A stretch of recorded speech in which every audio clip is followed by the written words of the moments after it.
All right, this is a friend of mine. He's currently just staying in his car on the streets and homeless, but it's understandable after you hear his story. Go ahead. My name is Lance Reed Skipper. I was born January 18th, 1962. So this interview that makes me 55 years old. I'm gonna my story is gonna go back a little ways. It's gonna not be in its chronological order. However, I always start like a regular job interview from the most recentest to the past. So I'm gonna take you on a journey with Lance Reed Skipper and share some stuff with you. This is we're coming into the 5th of January 2018, and approximately 5 days ago, I was introduced to mental health by way of basically out of shape, not being able to walk up a hill without being a tripping hazard. So I chose a shorter path. My journey was taking me down to a bridge where some of my fellow brother homeless people reside to share some ashes of my brother to my extended family underneath that bridge. That bridge has got a probably 5 foot clearance, and upon trying to depart after I had taken care of my business, I walked up the hill and tried to crawl over a cul-de-sac drainage pipe, 5 feet in diameter. Oh, I'm gonna be taking them to the location, Okay. so don't worry about that. Okay, to summarize this, So what happened? What happened when you were trying to share those ashes of your brother with some friends of yours that also are on the streets, homeless, that the city doesn't see? What happened to you? it it made me um, Did somebody what? lonely. I was empty inside. However, I was asked by when I got up to the top, I was already at the top. So evidently, somebody must have thought I was trying to kill myself jumping off a 4 foot bridge. Not the case at all. I've never been involved in a mental health case or project. All right, Lance. So to summarize this story, because people's attention is hard, what happened? A ambulance came, a police officer came. Who came? The Fairfield Police Department came, told me, "Let Mr. Skipper have a seat. Do you feel like harming yourself?" "No, I do not, officer." "Do you feel like hurting others?" "No, I do not, officer."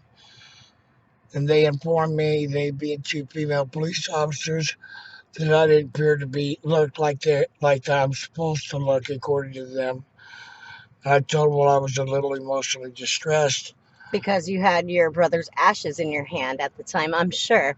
So what did they end up doing? Calling an ambulance, correct? They did. They asked me if I was what emotional impact it had. I told them I was a little bit hurt emotionally.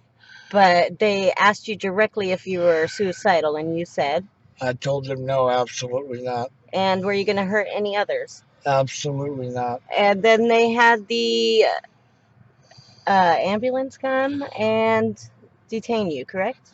No, they stuffed me in the back of their police car Oh, and took me directly to the mental health secured facility where they captured me and told me I must stay. and then, so what do you remember about being there? Did they give you any medications? Did they assess you? How long were you there? I was there. They told me that wasn't arrested. I wasn't detained. However, I couldn't go nowhere for a 72-hour watch, and they asked me for my footwear, my boots specifically. When I told them I didn't understand this because I've never been through this before, I was tackled and told to basically give up the boots and we'll take them. And that's what they did. They, And where were you at this time? I was at in a. It's hard to pronounce the name. It's in Fairfield. It's a secure, lockdown mental health facility right next to Health and Social Services. There's only one. Okay, thank you. And I did not know they apprehended and tackled people there. And did they give you any medications while you were there? They did. They told me I had to go back to the hospital where they stood guard over me all night. And then the next morning, loaded me back up in an ambulance and took me back to this prison facility. Wait, so you were released and Ne- taken to somewhere else? Never released. Just you were transported to a different place? I was transported back to this facility where I went, where they took me from the start. Oh, okay. And then, um, so it was a total of 2 days. You don't remember much. What did they give you? What they commonly refer to as take this little orange pill. They explained to me that it was a medication called trazodone. And were you given any paperwork? I signed 40 sheets of paperwork against my will just so they let me go, and I was also given another form of medication called Klonopin. Once again, I don't know what that was either. I was released from this place with no paperwork, nothing validating they could validate my story. Now, real quick, have you ever been diagnosed with depression? Never. Do you have any other psychological disorders that they have labeled you at any professional facilities? Negative. Okay, so thank you very much for that story. Now, real quick, while I have everybody's attention still, can you please tell us about Sacramento Children's Home? This one I could make even shorter for you that I didn't understand. I have three older sisters and two younger brothers. We were left in a station wagon outside of a bar in San Pablo. Somebody called CPS. We were all taken into custody as adolescents. Uh, Five of my siblings went to their family. They sent me to a Edgar's Children's Shelter on Glacier Drive in Martinez, California, that's still there, and transported me from there to Sacramento Children's Home. Did anything happen at the Glacier Home? Not not Not at to the your knowledge. Glacier Home. Okay, so let's continue to Sacramento. What was your first horrible event that you can remember? There was some really awkward behavior rules and thing that we would abide by. It was Auburn Boys Ranch, 11780 Joker Road, Auburn, California, where that house stayed with six boys. That what stood out to me the most. That's a tough question. How old were you? I was 6 years old. And was this where the carpet urine bucket things occurred, or was that Sacramento? This is where it when I was when we were put. We were never allowed to do it. We didn't have free access in the house.